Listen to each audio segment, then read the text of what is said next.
Welcome back to Dan's Messy Garage.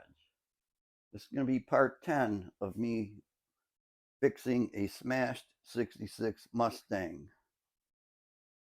And yesterday when I was priming, I also primed the rear valence panel. Just laid it up on the hood of the car. And today I'll be sanding this, and I'm going to explain as I go a little bit.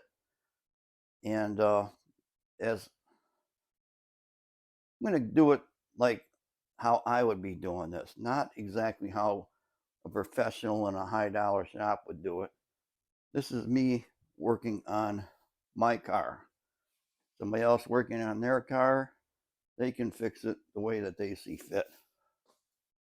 And this is not really an instructional video on how to do it, just a video series of me working on it, showing you how I do it. And each car would be different, by the way. But today I'm going to start sanding this. First thing you're going to need to blend the gray and the red, because I plan to paint from the rear of the car forward and blend the red out. And I need to get rid of this hard edge, because right here there's a tape line and it's a step, and you would definitely see that through the paint. I need to feather that out, sand all this down, and I'll be using a guide coat once I get things scuffed up. I'll show you how that works. I'm going to set you down over here at a different angle today, and I got to gather up some supplies and get to work. Okay, I think that's decent enough angle. Got a big Durablock here, and I'm going to use some 400 paper at first to blend this gray to red, and then eventually I'm going to sand all the red with 600, this and the red actually, because I want to paint over a 600 sand scratch. So rip off a piece of sticky back paper about yay long. Get it on board. Sanding block. That. And I always go on angles, like, because you want a crosshatch pattern. If you just do this, you're not going to get as even as if you take longer sweeps at it with a crosshatch.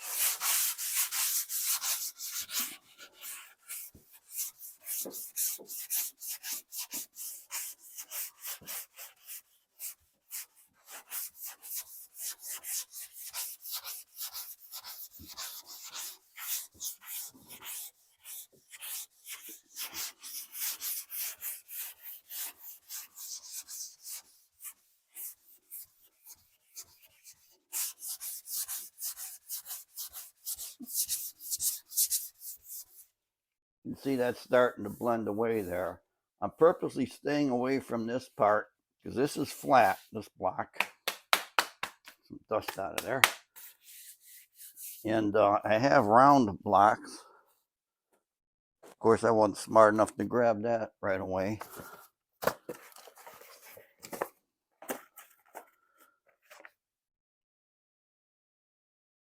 I'll have to find out where I put the dang thing, because I was using it on the deck lid.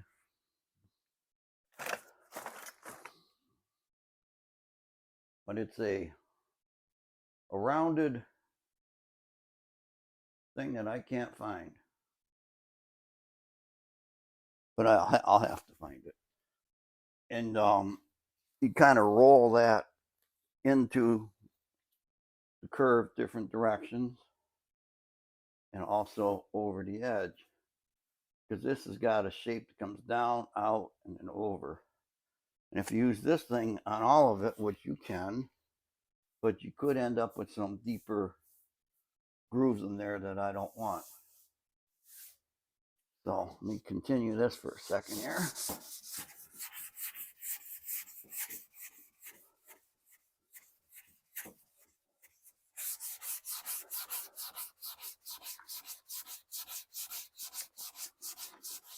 See, I am kind of rolling it up over the top part.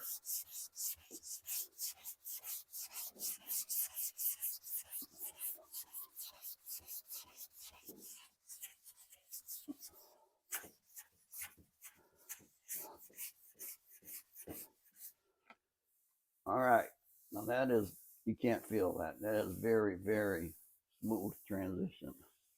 That's 400. Now what I'll be doing after the 400, I'm going to put some guide coat on here. And then I'm going to use a 600 paper.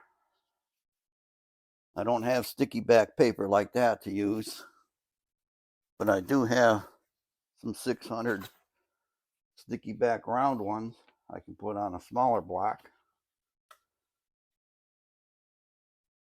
And difficult to get this started. P600.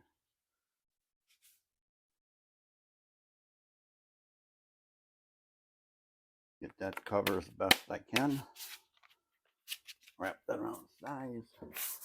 And this, I'm not pushing hard. I'm just kind of dragging it over the guide coat.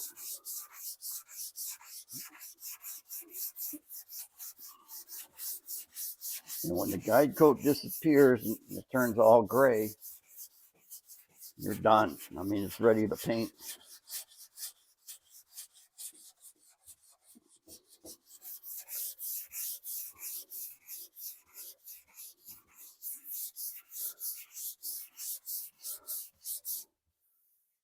See that right there? That's perfect for paint.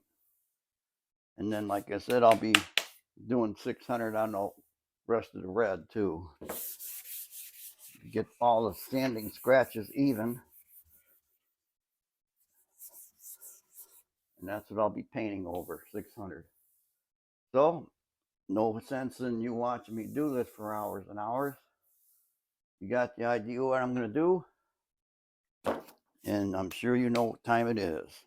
Time-lapse time.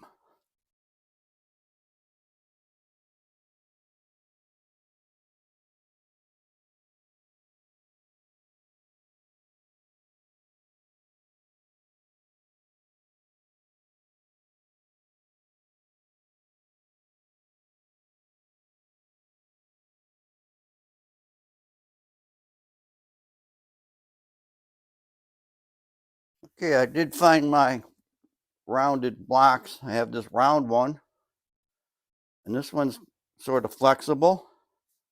You can kind of bend it around shapes.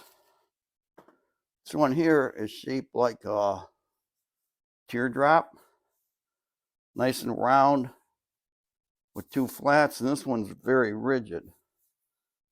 Now you can probably do a whole car with just this block, but the flat part is only going to touch a small area because it can actually, with the car being shaped this way, you can actually feel a little rock in there, so no rock back and forth.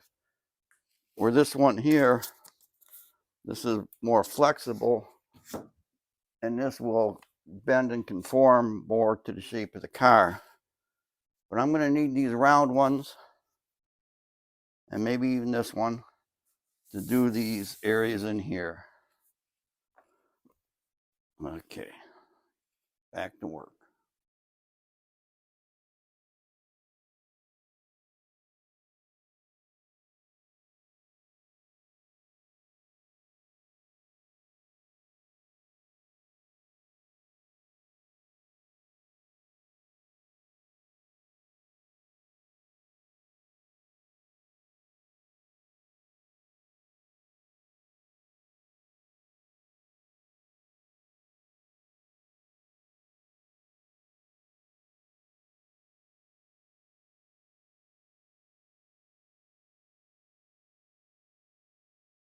Okay, so I got that all sanded down, looking great. If there was a low spot, you would see dark area in the guide coat. And if there was a high spot, you would have seen where it was sanded through. I don't have any low spots. I didn't sand through anywhere. In really good shape. It's going to look nice. And I sanded up here to test, see how that's going to look, because if you remember, there was a big dent in there that I had to pound out. I don't know, first, second video. And I just checked that with guide coat 600. Beautiful. Look back here. I do have a little telltale part of the dent there, so I'm going to need to put some what they call finishing putty. In the old days, it was spot putty, but that was just a lacquer base, one part paste, and that kept shrinking. It's not good to use. When you do this stuff, you need two parts, the paste and then a hardener. But I got to put a little bit on this area, sand that down, and then I'll have to prime it. But I'm going to keep going here. I don't know how I'm going to get to finish all the sanding today or not, but I'm going to try.